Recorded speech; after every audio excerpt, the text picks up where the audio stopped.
సభకు నమస్కారం. ఈ సాయం సంధ్యలో అశోక్ తేజ గారు లాంటి వారు, వేదకుమార్ గారు లాంటి వారు, ఇక్కడ ఉన్న అందరూ ప్రముఖులే. ఇలాంటి వారితో నేను వేదికని పంచుకోవటం నాకు చాలా సంతోషంగా ఉంది. ఒక్క 2 ఉదాహరణలు చెప్తాను, దాన్ని బట్టి మీకు అర్థమైపోతుంది. అశోక్ తేజ గారు చెప్పారు కోడలు మనవరాలు ఎలా ఉండాలని. మా కోడలు మనవరాలు కాలిఫోర్నియాలో ఉండిపోయారు, కానీ ఇప్పుడు ఉంటే ఆ దృశ్యాన్ని నేను చూపించేదాన్నని ధైర్యంగా చెప్తున్నాను.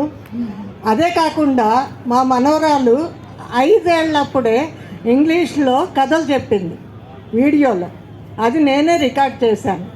అది జస్ట్ ఎంకరేజ్మెంట్ కోసం. తర్వాత 1 ఇయర్ తర్వాత ఇంగ్లీష్లో చెప్పటం కాదు, నాకు అర్థం కావటం లేదు, తెలుగులో ట్రై చెయ్యి అని చెప్పాను.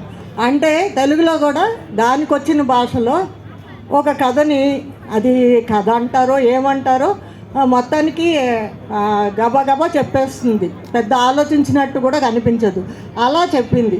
దాన్ని నేను రాసి చిన్నారి నేస్తం అని ఒక పుస్తకంకి పంపిస్తే వాళ్ళు ప్రచురించారు. ఈ మంత్ లాస్ట్ మంత్ జరిగింది.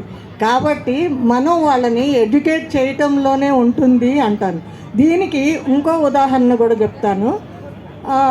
ఒక అమ్మమ్మ బేబీ 7 months 6 అభిమన్యుడిలాగా తయారవ్వాలనేసి వాళ్ళ అమ్మ రోజు వాళ్ళ అమ్మమ్మతో కథలు చెప్పిస్తోంది. అలాగా రోజుకు 2 కథలన్నా చెప్పిస్తోంది.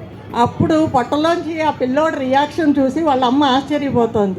అబ్బో, అమ్మమ్మ మాట్లాడితే వీడో పాపో తెగ రెచ్చిపోతోంది, బాగా కథలు ఇష్టపడుతున్నట్టు ఉంది అని నేను ప్రత్యక్షంగా చూశాను.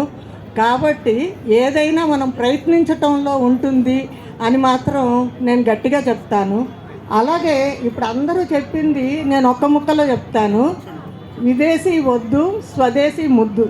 మనం ఎప్పుడు దిగజారిపోతున్నామంటే విదేశాలని అనుకరిస్తున్నాం. మనం వాళ్ళ అలవాట్లు మనం నేర్చుకుంటున్నాం, మన అలవాట్లు వాళ్ళు నేర్చుకుంటున్నారు. అదొక్కటి వదిలేస్తే, మన పాత రోజులకి వెళ్ళిపోతే మనకి చక్కటి రోజులు వస్తాయి.